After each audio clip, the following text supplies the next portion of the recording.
Good afternoon, everybody. I hope you are well in joining us. Always nice to see the participants starting to rise.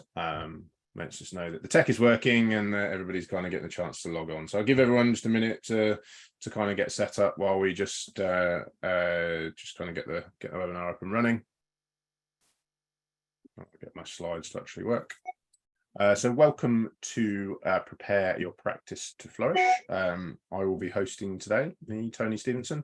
I'm sure there'll be a couple of you on the webinar at least that have seen me host something or talk at something, or if not, prance around on LinkedIn. I'll be taking us through the session today. We have panelists and we have a couple of people also on from FreeAgent as well, and we'll get to the introductions in a little while. If you want to say hello in the chat box, you're more than welcome to. I can see that starting to go up. Let's just have a quick look, see if there's anybody there that let's have a quick look at the chat. There we go. Kirsty, we were just talking about you, Kirsty. Hi, Kirsty. Hi, Susanna. Yeah, a few familiar names in there. Brilliant. Okay, so we will get cracking now. So prepare your practice to flourish. We are now kind of on the middle session of our 5 sessions for Bookkeeper Boost Week 2023. We've got 2 more sessions coming later this week, so I'll just give you a little kind of roundup of those sessions. So if you want to kind of go and join them, sign up to them, then you can. So tomorrow we have got the key ingredients for a healthy onboarding process. So my colleague Rob Gardner and Joe Wood from Six Figure Bookkeeper will be kind of talking through onboarding and the tips and tricks and bits and pieces around that. I'm sure that'll be great. I've listened to Joe talk a number of times. We've had her on loads of our webinars. She's always incredibly insightful and super good at what she does. And then on Friday we have got our live panel, The Fruitful Future of Bookkeeping. Now that's hosted by Jem Malik, and we have an all-star cast. So we've got Amy from the ICB. We have got Joe Wood from Six Figure Bookkeeper.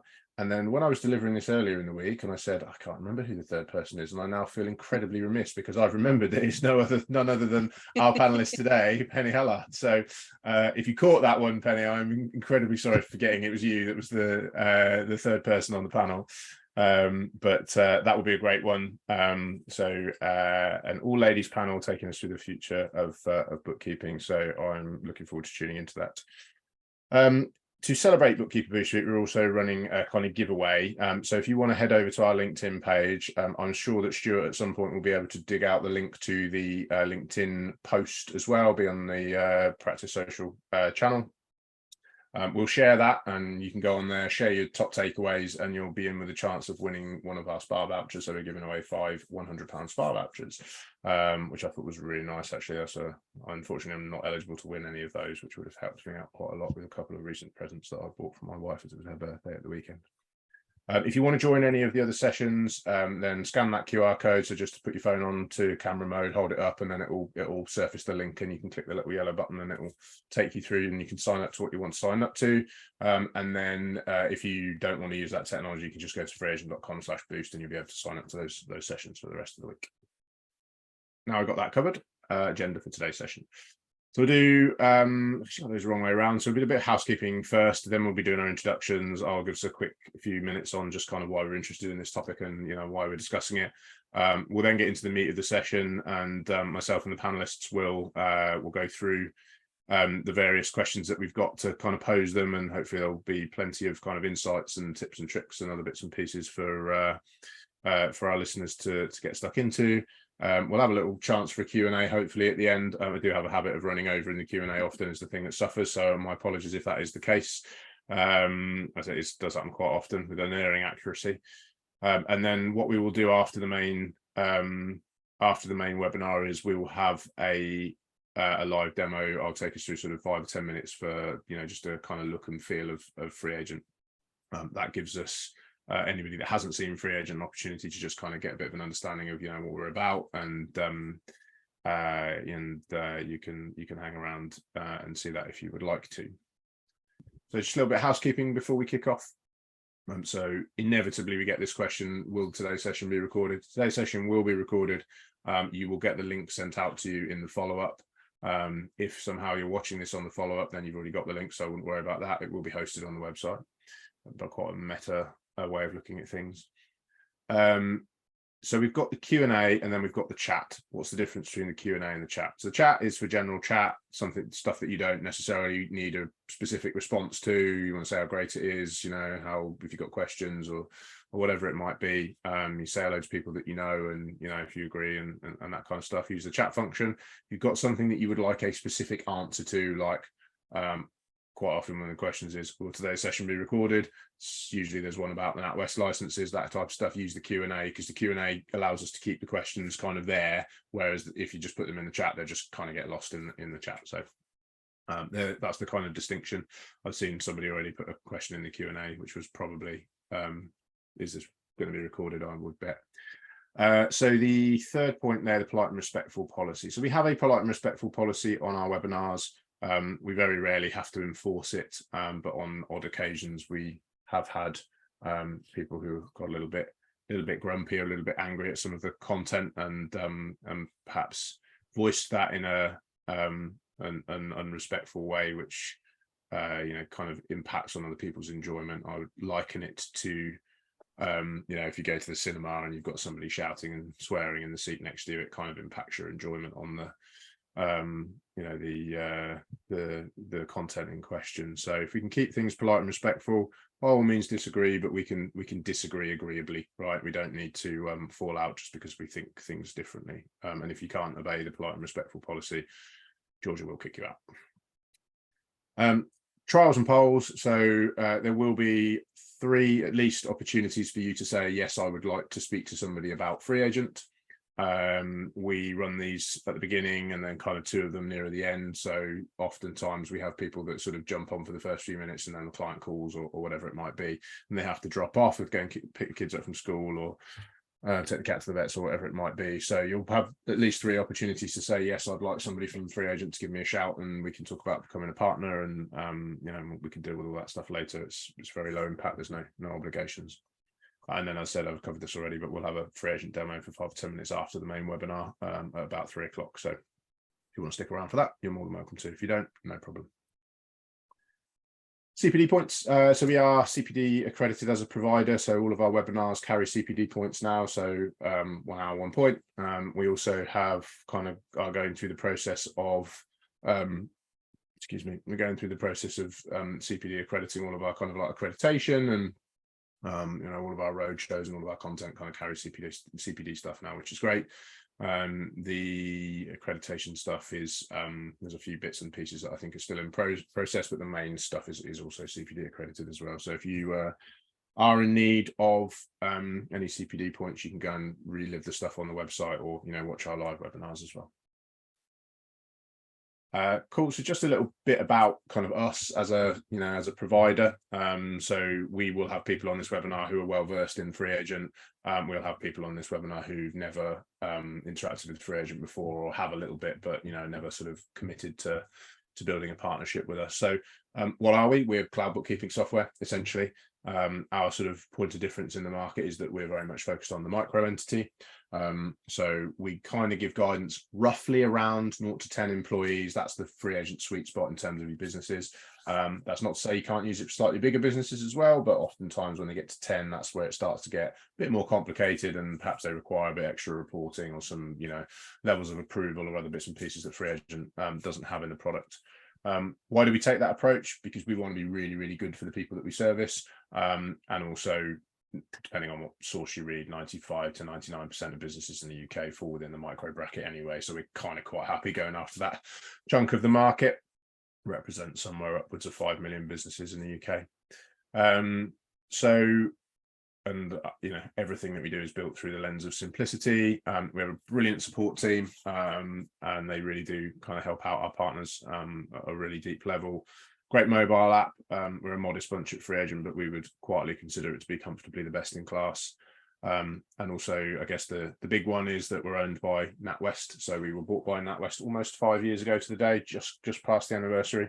What does that mean? It means a whole bunch of upside for FreeAgent. It's been an incredibly fruitful partnership, but the main one is that if you are a NatWest business banking customer, that you can have FreeAgent for free.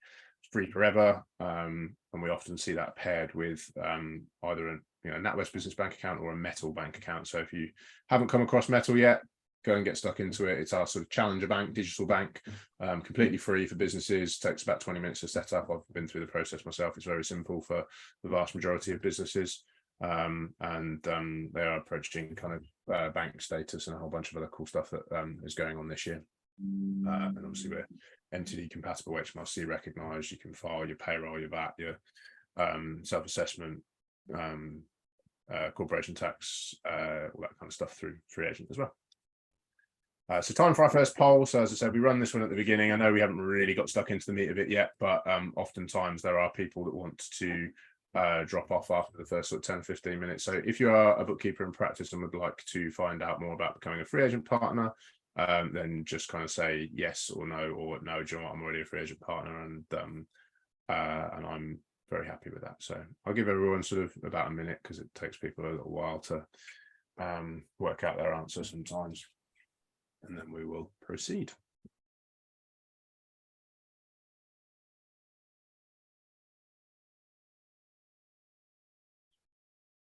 As I said, if you feel like, do you know what, actually, I haven't seen enough yet and I'm not sure, you will be able to say yes at a later point as well.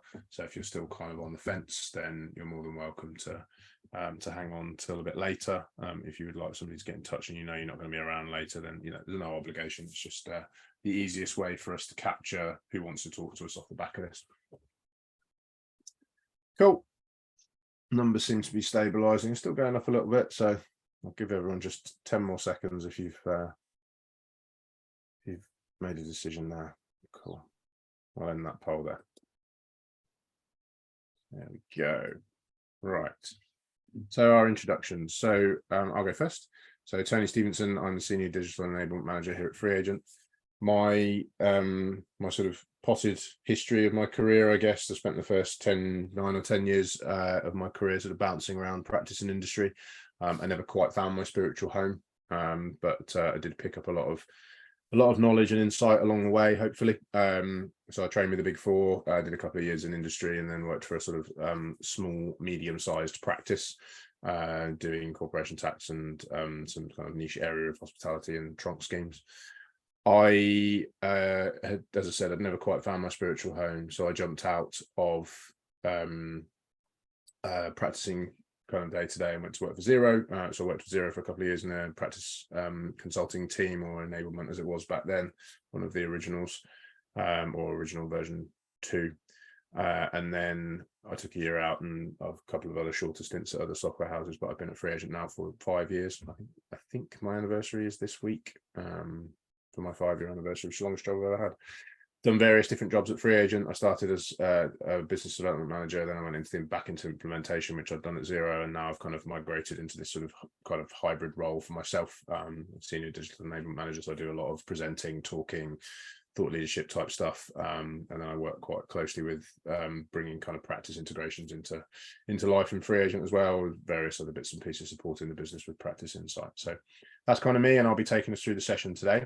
Our 2 panelists now, so I'm going to throw it over to Mark Farrington. If you could come off mute, Mark, and just give us a couple of minutes on your sort of background and how you ended up at founding Spiral and all that kind of stuff. That would be great.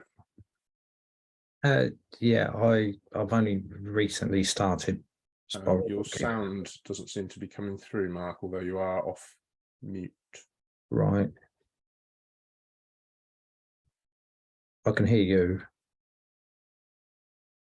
Can you hear Mark, Penny? Yeah, I can hear Mark. That's strange. I can't. Cheap Tony. Maybe it's just Tony doesn't want to hear me. Everyone in the chat can hear Mark. Yeah, so if everyone can hear me, I'll carry on. Yeah, no, I started sort of recently in the last 18 months of Spiral Bookkeeping. So I'm sort of very new to the industry. And I've spent most of my sort of working life career, if you like, either in the construction industry or as either lorry driver / bus driver, because need must at the time. And I first discovered bookkeeping through my hobby of wood turning about 25 years ago, when I was a member of a local wood turning club, and the treasurer had to step down very suddenly because her husband was unwell. And to save the club closing, I sort of stepped in and said, well, I'll give it a go, you know. And I sort of fell in love with the side of bookkeeping. But back then, in my early 20s, I thought, oh, I'm not clever enough to do bookkeeping. Spoke to the retiring treasurer, and she said, well, go on a course. Practicalities didn't allow, and I was sort of in my 20s and thinking, oh no, why? I'm still not clever enough. Got into construction, and that's where I stayed for a number of years. Still stayed on being a treasurer. And then me and my wife got together, and it just sort of evolved that she kept pushing me and suggesting it, but we couldn't afford the courses. And it wasn't until about 13 years ago, I think it was, that it was time to take the plunge. But I was working excessive amount of hours. So study time, it eventually took me 9 years of studying to get to this point. In between working full time and working countless amount of hours. And I eventually got to this point, but yeah, 9 years of studying and close to quitting, but we stuck with it. And I've got a very lucky wife there that sort of kept pushing me, and here we are with Spiral Bookkeeping. Amazing. Quite a story of resilience, Mark. I appreciate that, and we will, I'm sure, delve into it in a little bit more detail. I can hear you now. I'm not quite sure what happened. I think my headphones maybe failed, and my computer wasn't smart enough to reallocate them somewhere else, but we're all good now. So my apologies for suggesting that it was you that wasn't working when actually it was me. So thank you very much for that. And Penny, over to you. Your background, how you ended up while bookkeeping. Yeah, so I started bookkeeping when I was about 12 or 13, I think. So my dad had his own business, and I wanted a job to earn some extra pocket money, or a Saturday job. So I used to go into the shop every day for an hour or so after school. And yeah, without giving too much away, this is before Sage Desktop had even been invented. So it was writing up proper old-fashioned paper ledgers, invoices in triplicate, where one copy goes here, one copy goes there, one copy got written up in the sales ledger, one was in the cash book, and so proper old-fashioned bookkeeping. And I did that right the way through. And then in sixth form, I'd said I wanted a proper job, and Dad and I were having a bit of an argument about it, and his accountant happened to pop in at that time, and he said, well, I'll give you a job over the summer working for us. So between lower sixth and upper sixth, I worked for my dad's accountant in a chartered accounting firm, and they offered me a job at the end of that. And sadly, my mum died from cancer just before my A-level results came out. So I decided not to go to uni and to take the job with the accountant.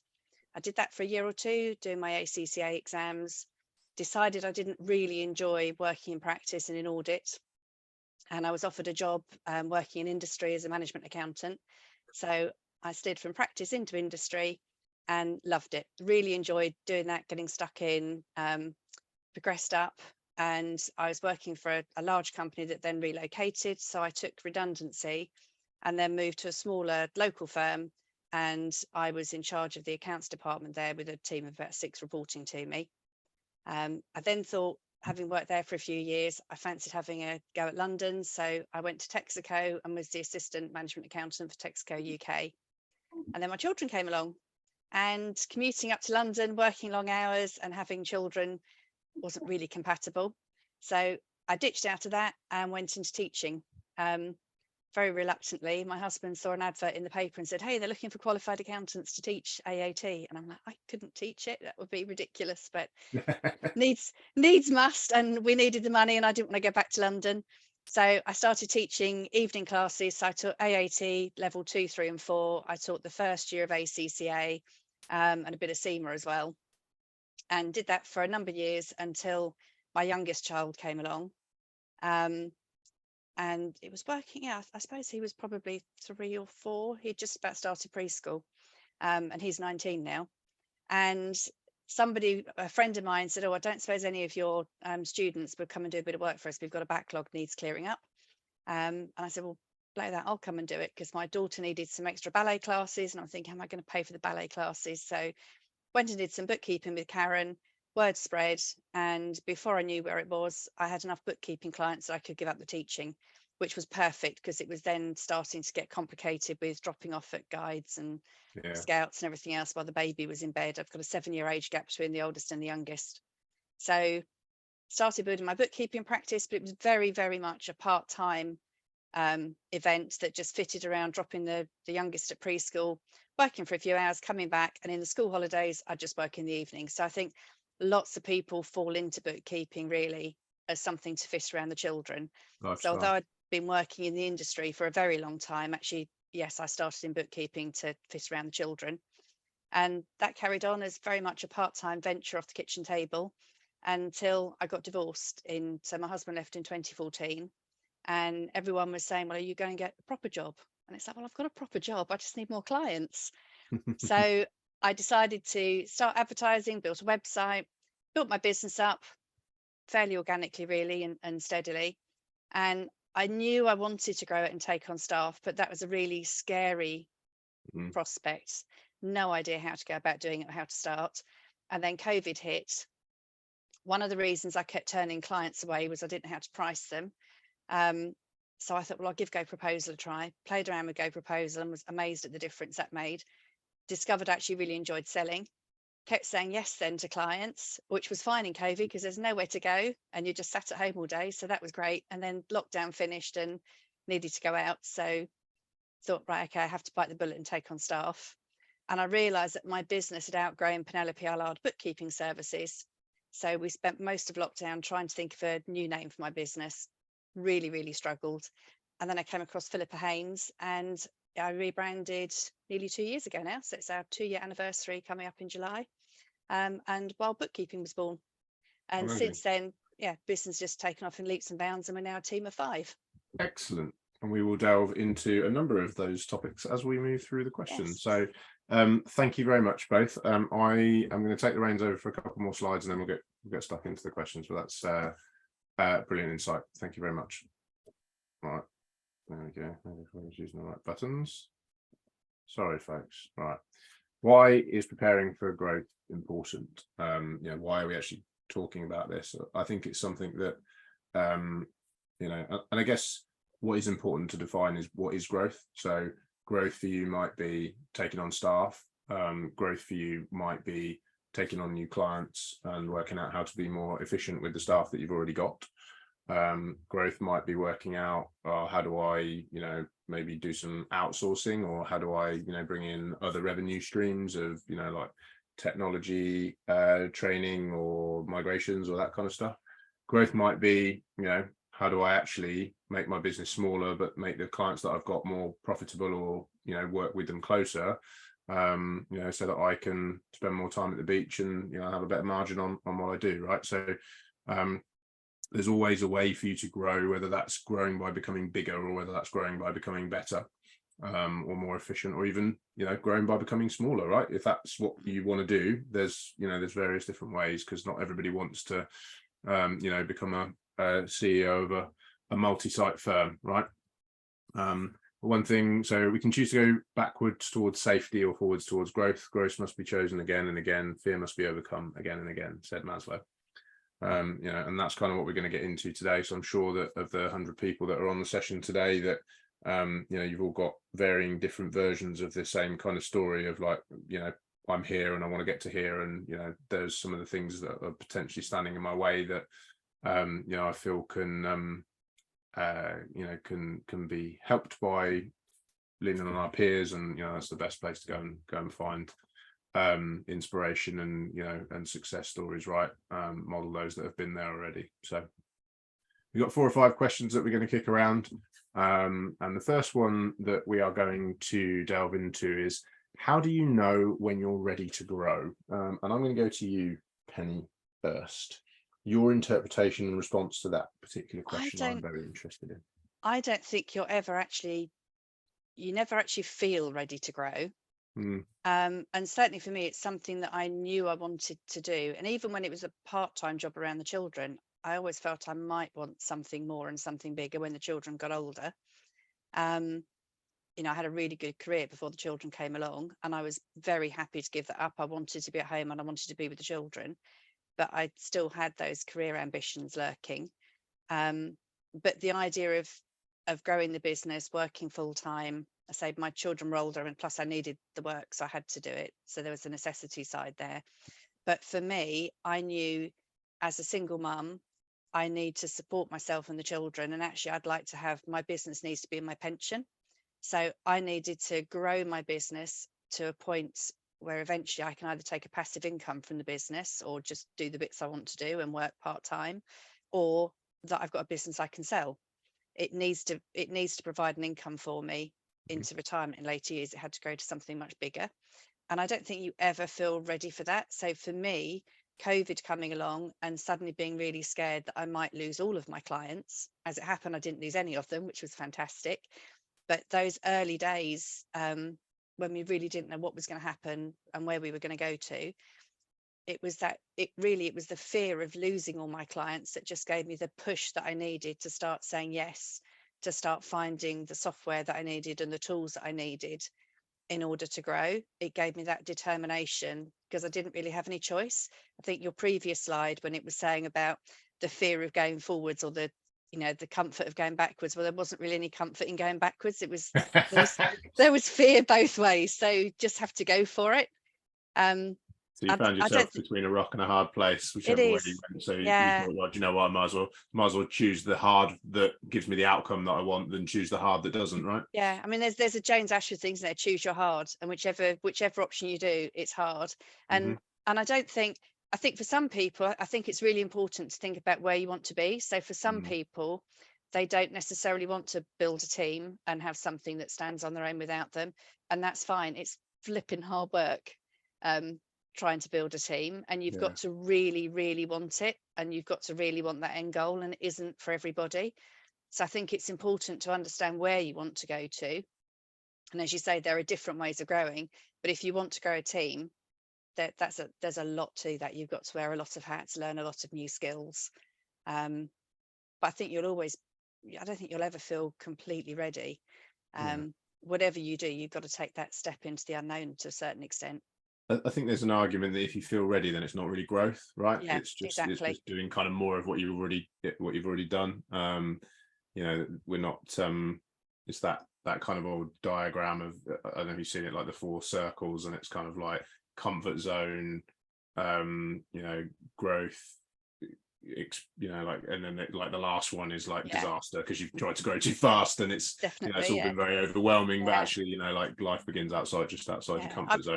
I've got a abundance mindset poster above my screen, and one of my favorite quotes I'm looking at all the time is, success is proportional to the amount of uncertainty that you can comfortably live with. Because I'm not great at living with uncertainty, but you have to, if you want to push yourself and grow, you have to push yourself and get out of that comfort zone.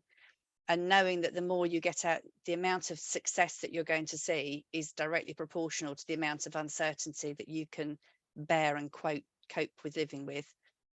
And I think that's a good thing. It's just a good reminder that we do have to get out of that comfort zone. We're never going to feel ready. I think it was Tim Ferriss. I'm quite a big fan of Tim Ferriss, the guy that wrote the 4-Hour Work Week, and he's got a podcast which is listened to every now and again, and he always sort of says, I'm sure it's Tim Ferriss, he says basically, like, your life, a similar kind of take on that is that, like, your life is or your successes in life are almost one-to-one correlated with the amount of difficult conversations or difficult situations that you're willing to put yourself through. And if you're not willing to put yourself through those difficult situations and conversations, then you can't grow, essentially, which I always kind of think is quite a nice proxy for where you feel like you're in the right place. Definitely. And I think even, if we look at Mark's situation, where Mark's sort of in a different position in his journey and just starting out, even for you, Mark, I know, we've chatted a lot, and we know each other outside of this forum, but you have to look at that uncertainty and take the leap, and it's really uncomfortable. And it doesn't matter whether you're at the beginning just starting out or whether you're building a team. leads us nicely into Mark's thoughts on this question, doesn't it? Yeah, it's a very personal thing when you're ready to grow. I mean, truthfully, I think a simple way of considering it is, were you in a job that you hated doing or unhappy, and you shifted over to doing bookkeeping that you enjoy and that's making you happy? That's essentially a part of growth, isn't it? Mm. You know, whether you've got people working for you or not is irrelevant. It's about, there's an element of personal growth there, isn't there? So yeah. So you're growing that way, and you've got the freedom to pick and choose what you do when you want. So that is a way of growing. And then the other aspect is, if you want to be a millionaire, then you've got to expect to have staff and grow that way. So I think it's a very personal thing. And as for when you're ready, sometimes you're dropped in at the deep end and you've just got to go for it. I mean, personally, I love a challenge. So I've been self-employed for many years, sort of in the construction industry. So I've been used to, one minute there's work, next minute there's not. People want to argue with you over pricing, and so that aspect of things is familiar. You know, so there's ups and downs in it all, but again, it's how far do you take it, whatever you do. But it's a very personal thing. If you're happy with the income you're getting and what you're doing, then that's the main thing, you know. But if you want more, you know it. That's it. You know your own personal circumstances, and that's your position in life to grow. I think, to quote another one of the self-help gurus, Tony Robbins, he says his mantra around everything is, people only change when the pain of staying the same is worse than the pain of change, or the perceived pain of change, at least, which I really like. That's on my poster as well. Oh, is it? I did one of his courses last year, and it was quite phenomenal. I don't want to go into it because I'd be on it talking on it for half an hour, but the virtual Unleash the Power Within is like nothing I've ever experienced. It was absolutely incredible as a remote experience. It was something I'll never forget. Yeah, I think having the right mindset. I don't think you're ever going to feel ready to grow or to step into the challenges, but you can know that you've got the right mindset and you can equip yourself with the right tools, and then you know that it's ready to take that leap. And to a certain extent, it's a leap. It is a leap of faith. But if you equip yourself with the right tools to start with, and be prepared to fail and grow from those failings, you just got to keep going and don't give up. Yeah, I think that's probably a key part of it as well, right? Being comfortable that it isn't all going to go well. Yeah. It's likely not all going to go well, and actually you are going to find yourself in times where you're like, you know what, I think that's the thing. Didn't pan out quite how I was hoping it was going to. Yeah, I think you know you're ready when you're happy to just go for it and keep going and accept that it might not work first time. Feel the fear and do it anyway, right? Yeah. I think we could probably yarn on about this one for a long time. That was a good question, actually. It's really made me think, even though it's my own question, which I know is not a great place to be. But like laughing at your own jokes, right? Frowned upon. Now, this one is I like this one because you both, without knowing this, or certainly I didn't know this before we came to kind of put this panel together, that you both know each other and that you both work kind of fairly locally, part of the same chapter of the ICB, and also use the same branding lady as well. Yes. So I want, given that I love particularly your branding, Penny, is one that has come to me many times on LinkedIn, because you're very prevalent there. I'm going to go to Mark first because I went to you first, Penny, for the first question. But the importance of branding, and we'll give the opportunity for you to kind of big up Philippa as well, who helped you with your branding and how you arrived at it. But Mark, your thoughts on this? Why is branding important, and why is it important to you specifically? I think, again, it's a personal thing. Some people, I never used to consider or notice branding. But in reality, I think you've got to look at all the things that you buy. If they were just white or in clear packaging, how would you know what you're buying? So technically, you need that identity, and it's given a big talking point for me because people want to know why I chose the name, which is effectively, I didn't, because I couldn't find a name. All I knew was I didn't want to use my own personal name. And I was spending many, many, many hours trying to work a name out. Then there was the colours, then there was this. So no bookkeeping was getting done. So essentially, we're giving advice to customers: recruit us to do your bookkeeping, and it saves you time. And then there I am sitting there wasting my time trying to give myself an identity of colouring and font and all those aspects, logo, everything. And it was only through chatting to Penny when she'd mentioned that she'd got her new name and branding that my wife and I had a chat, and I sort of sat down with her and said, what do you think? And we had a meeting with Philippa, and she explained it in a sensible approach. Take any of the brand names out there. It's not all about big businesses. It's about us little ones that need that identity, but the branding, as we call it. And then it gives you the consistency, your business cards, your headings, everything you do, even down to just putting a note there. I still put a logo on it just for the sake of it. Nobody else is going to see it, but it just makes me feel happy when I've got paperwork. I've just got my logo and name on it. And then you buy new clothes and you sort of go, well, if I pick my brown colours, you feel confident walking about because you're almost promoting why is it the chocolate brown colour. And then equally, it gives a talking point of the type of logo I've got. Where did it come from? Because my hobby is wood turning, I've been doing that since I was 15. It shifts the conversation out of this boring subject of bookkeeping that I've discovered that everybody hates except us. And they want to talk wood turning, they want to talk crafts. Yeah. You've instantly got them in a conversation. So the brand in itself creates a talking point. And it gives something people to align to, right? Yeah. Yeah, they're sort of go, oh, well, that's clever. Well, that's not. Oh, I understand where the name comes from. What about you would turn it? What about this? How about that? And then suddenly they've forgotten about the bookkeeping, but then you just gently nudge that one back into the conversation. So yeah, I think it's about being recognised for your individuality, what you do, and your place in society. I mean, take supermarkets. They've got their colours, and then you can spot their vans going around when they're doing deliveries because they've got that branding. I've got an advert on the back of my car because I've got a spare wheel on the back. That is the colour of my branding. The business cards have been designed the same. I'm now trying to sort out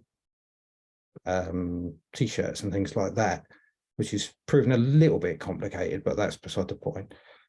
So yeah, is it important? No, it's not important and it's not essential, but it does make a big difference if you get it right. Excellent. I'm going to flip over to you now, Penny. I think it's interesting. Your branding particularly always stands out to me because I've been in a number of conversations with people kind of internally and externally, and someone will mention your name and then they'll go, she's Wild Bookkeeping. And I'll be like, yeah, immediately I can kind of go, I can pick you out of the noise of LinkedIn because you stand kind of, kind of on your own with that. So it definitely works. But I'm interested in your thoughts and take on it as well for those of us that are, sitting here listening, thinking, should I be doing that? Is that something that I want to get stuck into? So for me, I learned so much in the whole process with Philippa. I was only really looking for a name and a logo. Yeah. So as I mentioned before, I'd got divorced and my married name is Allard, and my children actually decided, it was my daughter was about to graduate as a doctor, and she decided that she wanted to take my maiden name, and it needed to be done in time for graduation. But she didn't. She said, but I'd like to do that, Mum, but will you change your name as well? And I said, as long as we've all got the same name, I don't mind. That's fine.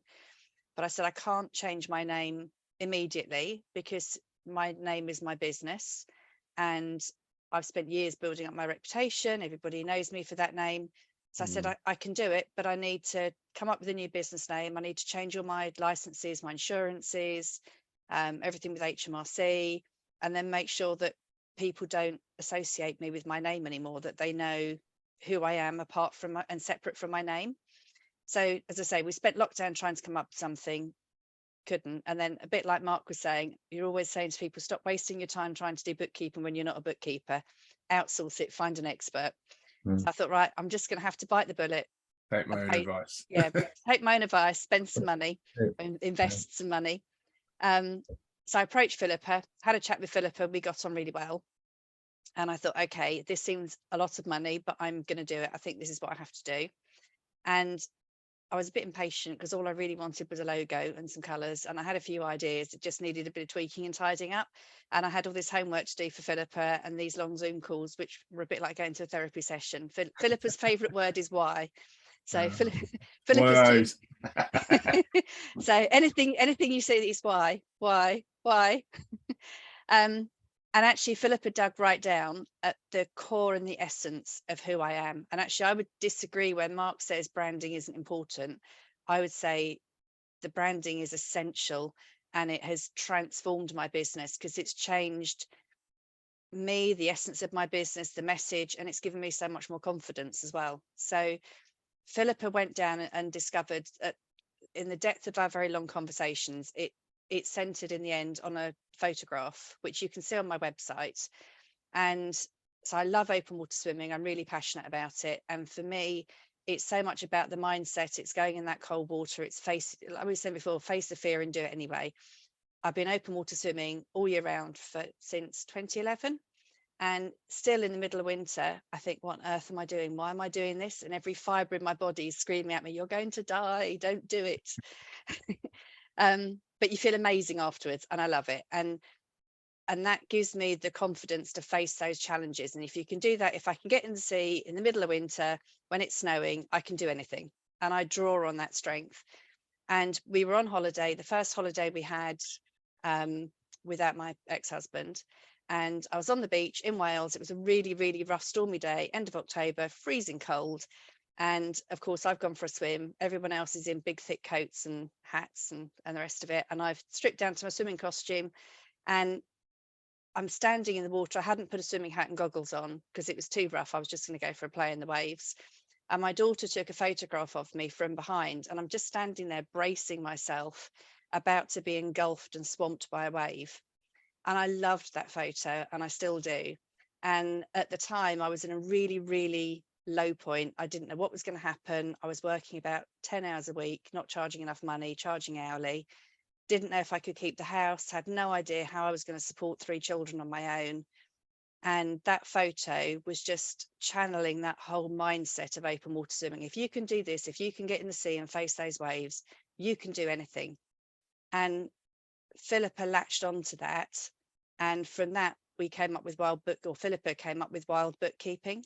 So the wild is in really strong font because that's me standing strong and facing the waves.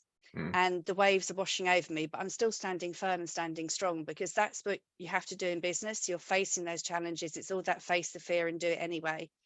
And my dad was very much the same. So Philippa went right the way back. My dad used to work hard during the winter as a sign writer and then go off to Devon and Cornwall in the summer and cycle off, and was always around the sea. I've grown up sailing, swimming. So that wild outdoors facing challenge is kind of my DNA. If I was a stick of rock and you cut me open, that's what would be through the middle of me. So wild bookkeeping is very much me. And lots of people say that my social media is very authentic, but that's because it is. It really is me, and it's the essence of me. So it makes it very, very easy to talk about. I've stopped pretending. I think before I had the branding done, you've got this idea that, you know, a bookkeeper or an accountant, you're boring, you're in a suit. There's a certain expectation of what business owners think you're going to look like or how they think you're going to appear at a networking meeting. Whereas actually the wild bookkeeper is just me. I rock up in my dry robe and my bobble hat. You know, the network meeting I go to is in a hotel on the seafront on a Tuesday morning. If the tide's in, I go for a swim first and rock Well, I was up. about to say, is that where you hold your network meetings, like Well, in the swell? yeah, With yeah. the Well, white actually, horses. I'm lucky enough. I've got a beach hut, so it's not uncommon for me to hold, you know, network meetings, client meetings at the beach hut. I've got a number of people through networking or clients that, you know, come for a swim with me. So yeah, it's completely different. It's me. And so the importance of the brand, it's given me my identity. It's given me permission, if you like, to actually be me. So my social media, when it was Penelope Allard bookkeeping system, bookkeeping services, my social media and my marketing was about bookkeeping. Whereas now that it's wild bookkeeping and my name's not there, it's actually more about me. It's more of my soul and my essence, if you like, rather than the boring bookkeeping bit. Do you find that translates into clients that you win and staff that you attract? Do they gather around your brand and go, oh, that I see that light in me, that's you? Yeah. And I've had people approach me saying that, you know, have you got any vacancies? We'd like to work from you. We love your brand. We love your ethos. And actually the staff that work for me are into sailing and open water. If they don't live near the sea, they're into outdoor pursuits and that sort of thing. I attract clients that way. I've got a swim coach who's a client. I've got lots of clients who sail and spend time outdoors. So yeah. And as you'll know, having people knocking on your door to come and work for you is not par for the course in our profession at the moment. No. Again, I think we could probably go on for some time about this one, and I really appreciate both your insights. I think it's just give the ladies full name. Philippa Haynes. She's actually on the webinar. She's in the chat. So hi, Philippa. So yeah, hopefully you've had a good airing there. You might pick up a couple of clients on this. So we're going to skip on to Kirsty's just said she's honoured to be my indoor friend. But you like horses, you're still outdoors, Kirsty. Just not wet. Indoors, yeah. I'll get you wet one day. So marketing your practice. This was quite interesting one. I'm going to sort of start on this one, I think, because I think this is an interesting concept. I had a conversation with Jordan Vickery, who I'm sure a bunch of you will know, marketeer to the accountants, and he's done a bunch of things, but marketing is his piece, and he's very closely tied in with the digital accountancy show, and he runs an agency now called Troika that he's just set up. And he and I had a quick conversation at Countex just to catch up, and he was saying that a lot of the conversations he has with kind of accountants and bookkeepers run along the lines of, I want to grow. Okay, how many clients can you onboard a month? Oh, well, I'd never thought of that. 2 or 3. Okay. And how many referrals or clients are you getting inquiries off the course of a month at the moment? 2 or 3. Okay. Are you sure you want marketing services and you sure you want to grow? So I thought it was a really interesting point. So marketing your practice, I'm interested in what's kind of worked for you. We'll go with you first, Penny, but I just wanted to throw that one in there first, because it feels like marketing is something that is a bit of a mystery to our profession a lot of the time, and that actually sometimes it's not. You don't need to want to do it if your business is growing organically and actually you're at capacity, and you want to live with that uncertainty of I need to hire someone and then I need to find the clients to keep them busy, and that kind of piece. Don't feel bad if you are in that situation, and actually give some thought to what you can realistically cope with. But your thoughts on marketing, Penny, that would be great. So I hadn't done too much marketing at all until I rebranded, and actually the rebrand made it so easy. And Philippa gave me, there's all my brand values and the copy that Philippa gave me as part of that process. So that made it really easy for the first couple of months, because I could just regurgitate all the stuff that Philippa gave me and break it down into slides.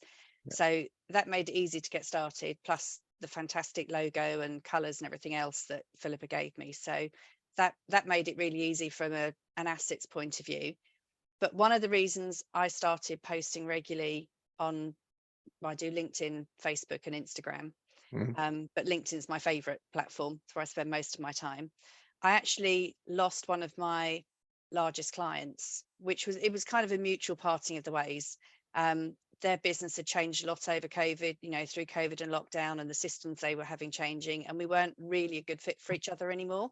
Yeah. And when they went, I was suddenly, so what am I going to do now? And it was okay, it was fine, because I had some other things in the pipeline, but it made me realize that actually you can lose a client very quickly and very easily for all sorts of reasons. It might be your decision, their decision, but I didn't want to be beholden to have to work for a client I didn't want to work for. Yeah. Because I didn't know where else it was going to come from, because then it starts to feel like a job. And equally, if a client, it's their free choice to work with you, they don't have to work with you, they might decide to go elsewhere. So it made me realize, when I first started and I just had a handful of clients, and actually the big one that I parted with just before I rebranded, they were one of my very first clients. So we've been working together for 10 years or more. And it made me realize you can't guarantee this isn't a job for life, and none of those clients are clients for life, and they shouldn't be. But social media takes a while to get traction. You can't just suddenly, if you haven't done anything, appeared anywhere, and you're not visible, you can't suddenly just put a post on LinkedIn and say, hey, I've got a vacancy, does anybody want to come and work with me? Because nobody's going to see that post, because you're not connected with anyone, the algorithm doesn't know you, the platform doesn't know you, so that post is just going to die. So I realized that I needed to work on my social media, I needed to get that traction. And if clients come along and you're at capacity and you don't want them, you can say no, or you can put them on a waiting list. You don't have to take clients. If you're not at a right point to grow, or you're swamped, you don't have to say yes. But if you haven't got that marketing machine in place, if people don't know who you are, then you've got no choice. If you suddenly think, actually, I really do need another client in the next month, I need to onboard another 1 or 2 clients, you've got no mechanism of doing that. And then there are other opportunities that come from it as well. So it was fantastic for me when I was at Accountex in 2022, and I had my t-shirt on with the wild logo on the back, and somebody tapped me on the shoulder because they recognized me from my social media. Oh, it's you, it's really great, lovely to meet you, I love your social media. And that was really good. And software vendors, when I speak to them, they recognize me. I'm not saying that I'm a big person in the industry or anything like that, but it's really gratifying when your social media gets you recognized, or you get the opportunity to speak at things, or to get involved in software development. That's really handy. And then it gives you opportunity to win awards. So I won 2 Luca Awards last year off the back of my social media. I just happened to have to hand here. Just happened to hand. So I won the Luca Award for social media, and then I also got new practice, because although I've been in business for a long time, I rebranded, and went from sole trader to limited. So the only category I could enter was the new practice category, and one of the main criteria for that is effective marketing. So actually the 2 Lucas go hand in hand, and again that gives you added prestige. So fair to say that you are a fan of the sort of personal organic social media based marketing rather than kind of the more traditional kind of campaigns that might go out, like, not through your own personal platform or through the company's platform or through paid. I think personal brand is really important. I think it builds credibility. My clients like my social media.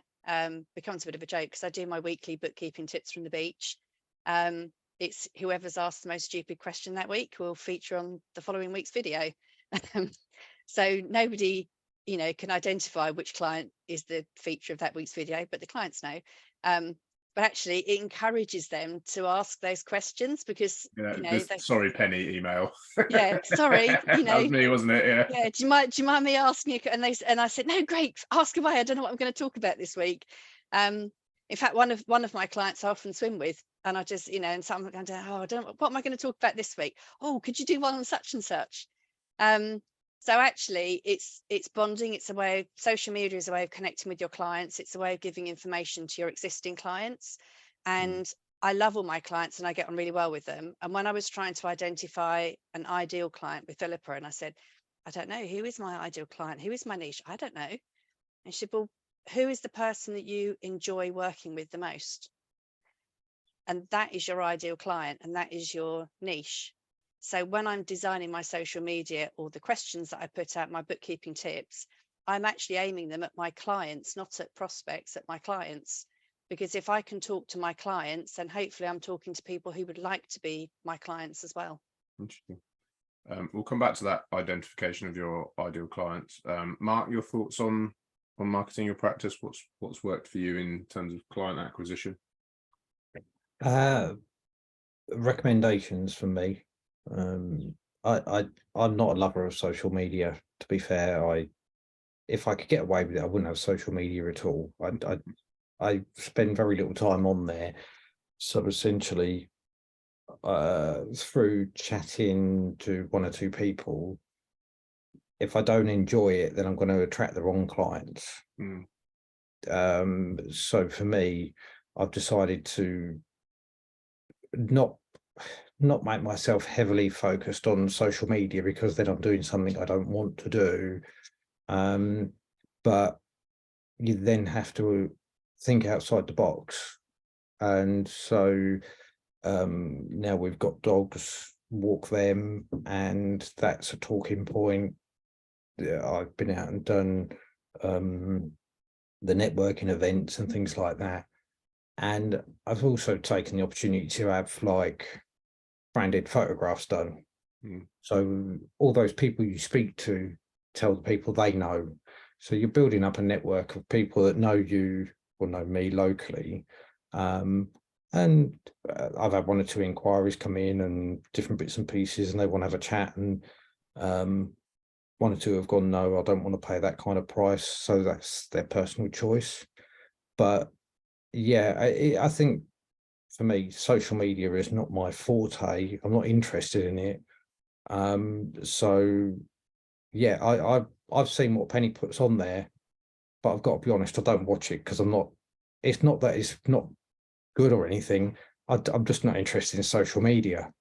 So I have a presence, but exactly what Penny said, my stuff won't last on there because I don't really put anything on there. If you don't love it over time, you will tend towards not doing it, right? You'll find a reason to not do it. And I think that there are many different routes to market in terms of how we acquire clients, and I think that referrals will always be it'll always be the number one for the profession in terms of social media is a lot of work and a lot of time. It's a lot, yeah. And you have to enjoy it. And I think if you don't enjoy it, that will come through in the engagement, and actually it could have a negative impact. Yeah, and you attract the wrong clients. And I mean, the ones that I've spoken to, I've got two that I'm in contact with at the moment, and neither of them are interested in social media. So we haven't got that talking point. They're not pushing their businesses through social media. They're doing what they do through recommendations.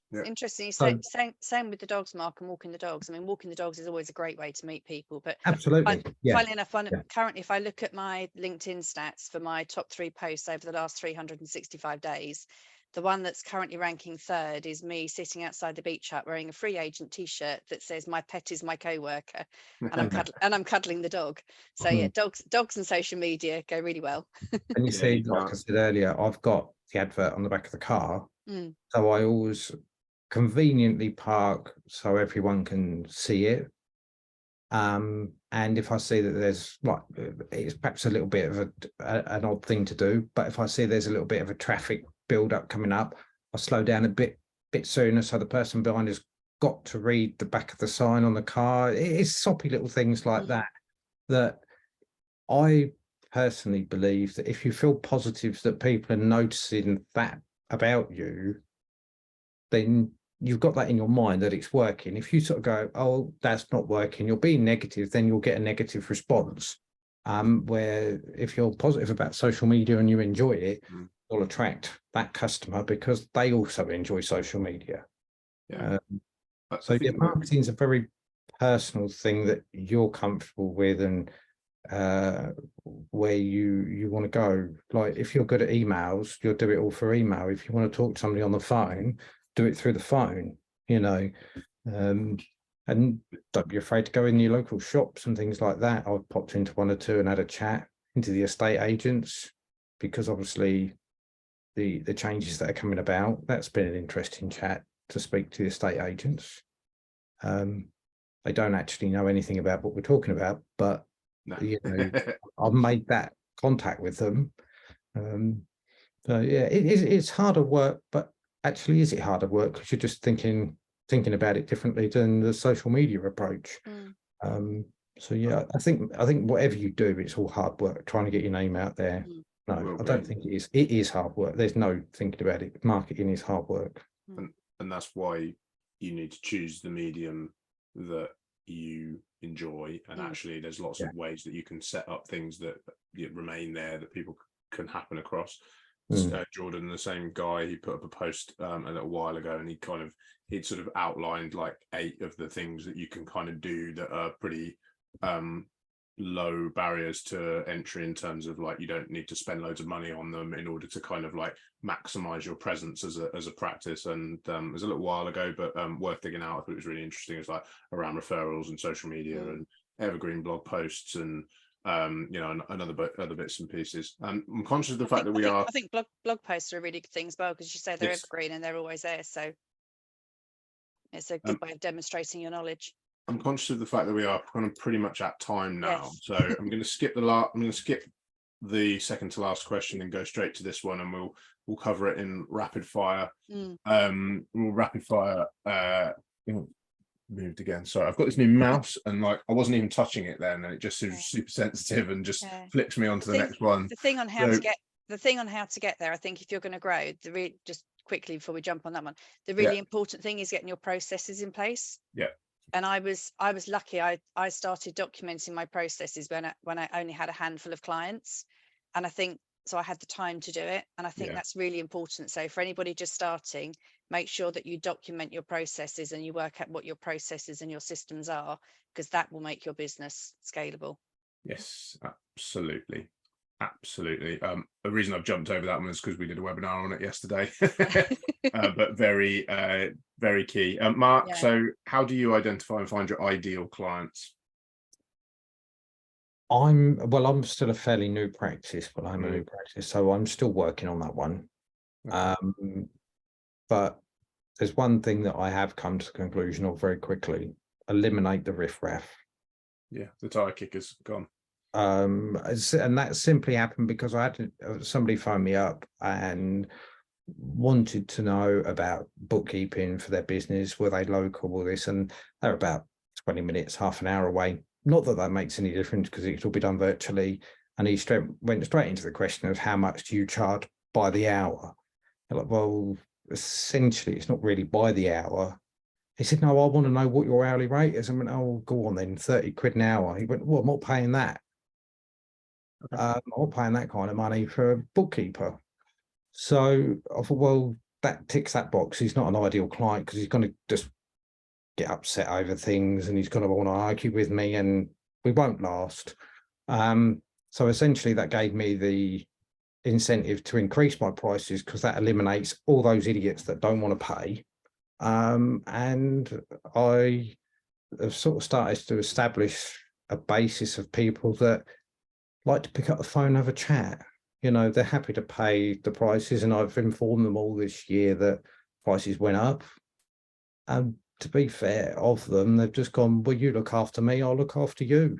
And we're all happy with each other. And I think that's the important thing, that it's not perhaps necessarily you're finding a certain industry or anything like that. It's what's right inside you. If that client makes you feel happy, you perhaps don't know anything about what they do, but you have interesting conversation with them. You can talk to them, you can email them, whichever means of contact you use, but that then ticks the box that they're an ideal client. They're happy with what you're doing for them. You're happy with how they're doing their processes, and it all works. And at the moment, I'm fortunate, I haven't got that many customers, and I seem to be attracting clients that want what I've created as ad hoc bookkeeping. They don't want me to do all their bookkeeping, but they want me to watch over what they do. And in fairness, that works for me. I'm quite happy with that little niche that I'm developing, because it gives me means to sort of hop in on them, see them, go around and have a cup of tea with them, and I have access to their accounts online, so I can watch what they're doing, and then they call me up and say, "Oh, I've got this. Can you help me?" And I just send them an invoice. So it's what works for some won't work for others, because I've heard some people go, "Oh no, I won't do it. If they're doing their own bookkeeping, I'm not interested." But they want to give it a go. I personally don't see anything wrong in that, providing they do coaching what I kind of tell role them. than a doing role. Yeah, they've got to do it right. There's no point in it. So I sort of monitor them, and then we keep in touch, keep up to date with them, have a chat. And it just makes a nice social event. So it goes back to the very beginning, what Penny was saying about it being challenging and very much, you don't know when your next pound is coming from. But this, I quite like that challenge. I've got to keep an eye on them. Sometimes I don't earn anything out of them, but are they recommending me to others? It's that ongoing support you're giving. So yeah, that's what works for me. And in fairness, there's personal reasons why that works for me, for my home life. So I find that is my, say, ideal client. But yeah, it works. So I'm comfortable with that. In the interest of time, I'm going to jump over to Penny to get your thoughts on I- identifying your ideal clients, and then we will draw to a close and head into the demo, because we are slightly over time, and I'm conscious I don't want to keep people any longer. I think it's important to look at who you enjoy working with and the type of clients that you enjoy working with, and the work that you want to do. So it may be that some people love e-commerce, some people don't love e-commerce. You might take an e-commerce client and realize that, maybe that's not for me. That's where it's really good with ICB, where we've got our branches, because you then know people that like a particular type of client. You can pass people over, one to another. So some people love construction, some people love hospitality. I don't think you necessarily need to niche. I think you will naturally find a type of client that you do like. That doesn't mean that they're the only client you need to take. For me, everything is very digital. Everything is remote, everything is paperless. I don't particularly want to go and see clients in person. So where Mark pops around and has a cup of tea with people, they wouldn't be my ideal client. So for me, one of my barriers is when a client comes on, they need to book a discovery call using my link, because that will send out certain questions and things to them. I've had clients before who can't do that, who can't upload their ID or want to meet face to face, and actually that rules them out right at the beginning, because if they can't book a link, if they can't click a link and book a Calendly call at the start to book a discovery meeting or a proposal meeting, then we're just not going to work together, because that's how I want them to communicate right the way through. So I think just having Kirsty just said she's never ever doing another pub, whereas I've got a pub that I love. So everyone will have, just think about the clients that you have and that you enjoy. If you're a new bookkeeper, a new practice, have a go at all of them, and just make sure you've got a good network in place to get support and advice from. And you will soon find out the client that you really enjoy. If the phone rings and your heart sinks and you don't want to speak to them on the phone, or you don't want to answer the email, then they're not your ideal client. Whereas your ideal client, no. Whereas the client that phones up and you're happy to pick up the phone and answer, and you're happy to have a natter, the one that you've connected with on Facebook, they're probably going to be your ideal client. I think that's can I just say as well, though, I don't know about Penny, but one thing I've noticed, I think her and I are very much opposite in our approaches to what we both do the same job, same business, but our approaches are both very different. So we're not in competition for each other. We're going to attract completely different customers, because Penny will be on social media and wants all online contact. Well, I'm quite like popping in and seeing them. So it works differently for everyone, and so I just think there's enough activity and work going on out there for us all.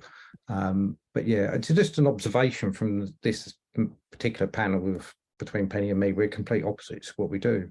I think that's very interesting, and like you said, it gives you the heart that actually that's why we're able to collaborate as a profession Definitely. in businesses, even in the local geography, that Yeah. Mark, if you had a swim coach come through and didn't want to see you, then you'd probably refer them over to Penny, and Penny, Yeah. if you had someone who was a Yeah. wood turner and he wanted somebody out once a week to check he was doing everything right, you'd probably know to push him to Mark, because actually it'd be a much better fit, right? So Yeah.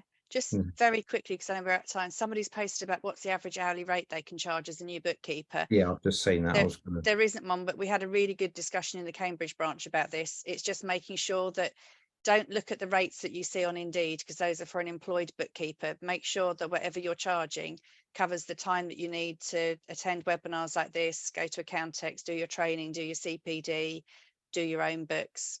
So make sure you keep those things in. Don't undersell your services at all, and have a look at something like Go Proposal. And there's one thing I just do a will free say trial and about then cancel it. the one thing I will say about pricing is, obviously I've had to chat to a customer about this recently. If you're looking at hourly rates for anything, I always suggest to my customers, you've got to start at 25 to 30 pounds an hour to be practical, to be self-employed. So if you're going to give your advice of that to a customer, consider what you would do for yourself. So you're working on your own advice for what you would do. So it's a personal thing, but if you're going to do £15 an hour, you may as well go and work at McDonald's, because that's what they'll pay you. So you've just got to be, like Penny said, practical against all the time you have to take away from working. And a tool like Go Proposal, I think, helps to scope all that stuff out, doesn't it, and make sure that you're charging by. I've just signed up to Go Proposal in the last month, so I'm in the process of setting all that up, and in fairness, I think it's a fantastic bit of software. It's the one I hear it's worth again the money. and again. It's totally transformed my business. I would say that's Go Proposal enabled me to grow to the point that I needed to rebrand, and then the branding has just been the icing on the cake that's made things fly. Yeah. I mean, the thing is as well, I think you've got to, I personally would suggest to anyone, and I see it happen a lot when people say, well, I can't afford the software, it's too expensive. Okay, you want a painter and decorator to come around, but he says, well, I can't afford to buy paintbrushes to paint your wall. You're going to laugh at him. It's the same principle. You need the software to do the job. And I looked at Go Proposal. I looked at Practice Ignition as well. I didn't get on with them, to be fair. But you don't look at it as a cost. You look at it as it's a tool to do your job, and you need it. It saves what that costs a month. That's 2 hours worth of work. How many hours typing up and editing an engagement letter? Yeah, I think it's a tool to scale, and a tool to, it should, I've heard again and again and again with Go Proposal that it was the tool that changed changed everything, kind of thing. And I think that the support and the training you get from them is fantastic. So highly recommend. Not only that, FreeAgent also is a big game changer as well. We can't get FreeAgent, can we? We can't forget FreeAgent. Tell everyone about that. Get a Metal account, get FreeAgent, and you're laughing. Very good. Guys, I could natter on for ages, but we are significantly over time now, so I'm gonna have to draw it to a close, because I've got a demo. This is usual for us in our Cambridgeshire branch, isn't it, Penny? Exactly. Yeah, I haven't had too much shade from the Lincolnshire branch being thrown around at the moment, so we'll try and avoid that if we can. I just want to say a big thanks, firstly, to panelists. You've been absolutely brilliant. Been a fascinating webinar, one of my favourites actually. I've done tons of these. Really interesting, and I think that I'm sure that our listeners have got a lot from it. I want to say thanks to everyone for listening, and most of you that have stuck around for being over time. Thanks to everyone who puts this stuff together, Marianne, Georgia, and the team who work incredibly hard to put all this stuff together in the background. You wouldn't believe how much work goes into putting on a webinars and campaign like this, and I just kind of rock up and talk for an hour. And it seems like I've done a lot more than I actually have. And then, thanks to design and the people that provide us with all the great illustrations and all that kind of stuff. And Stuart on the chat box as well for fielding the queries as we've gone through. There's going to be a very short FreeAgent demo, 5 minutes of just kind of look and feel. So if you do want to stick around and have a quick look at that, and then you get an opportunity to see what it's all about, then you're more than welcome to. If not, then you can drop off now. Penny and Mark, thanks again. You are class dismissed. Thank you for having us. Thank you very much for sharing your time and your insights. Much appreciated. Lovely. Thanks very much. Right. Thank Thanks. you. Bye. See you on Friday. Yeah, it's been watching.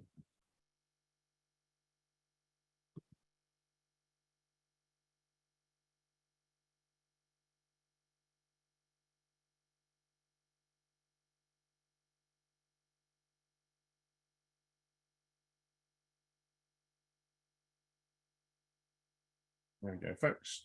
So hopefully you can see my FreeAgent screen now. As I said, I'm just going to quick whiz through just a few bits and pieces on FreeAgent, just a quick look and feel to give you an idea of what we're all about. So this is the dashboard. So this is where you get to see kind of where all your clients are housed, whether they've got a free NatWest license, what the bank balance is, that kind of stuff. We also have alert screen as well, which tells you kind of when certain things are happening within FreeAgent, so VAT and director's loan breaches certain amounts, that kind of stuff. You'll notice those of you that perhaps have seen it a while ago look slightly different now because we had a rebrand recently and some slightly different sort of font and arrangements that we're looking at in that area there. I'm going to jump into client license now. So this is our kind of what it looks like in the actual FreeAgent. You'll notice we've got kind of banking tab here, which gives you a overview of your bank balance and how much money you've got coming in. P&L, so it tells you how you've been tracking this year and and how you've been tracking kind of up to this year. We got tax timeline. So the tax timeline is a really useful feature. So this just gives you kind of like reminders of all your deadlines that are pending across the course of the upcoming year, and then we've got all of our various other bits and pieces there, invoicing, bills, and that kind of stuff. I'll just have a quick jump into banking because I appreciate we are quite over time, but just kind of give you a little feel of banking. So obviously we are owned by NatWest, but we also integrate with all these other banks, so Wise and Capital One and Halifax, Lloyds, Metal, all the various different ones. So you can connect that up, and then that pulls the transactions through into FreeAgent. You'll also just have a quick look here. It just shows you. When they're green, that means kind of FreeAgent knows what it is. When they're red, that means that FreeAgent doesn't know what it is. We also have an algorithm in FreeAgent that helps to explain transactions we call guess. It will, based on your past behavior and the behavior of other users of FreeAgent as well, it will help to categorize things for you automatically so that you don't have to necessarily do them yourselves. We've got all the usual kind of reporting, all the bits and pieces we've got in here: audit trail, bank rec, profit loss, balance sheet, all the kind of stuff, transactional details in there. And then one other thing that I think I'll just show you very quickly is the ability to be able to, so we have something called auto extract, which essentially allows you to take a photo of a receipt, and then it will pull the amount, pull the value out from the receipt here, and allow you to convert it into expense or attach it to a bank transaction. You can do that through our award-winning mobile app. So quick whistle stop, and we're just going to run one final poll before we go, because I know there might be the odd person here who's kind of still on the fence. But if you want to just give me a shout, yes or no. If you already said yes, don't worry about it. If you said no, then that's fine. And if you're keen, then somebody will get in touch with you from FreeAgent. And if not, then I'll just let that play out, and then we'll call that time. But thanks ever so much, folks, for those of you that have stuck around. I really appreciate it.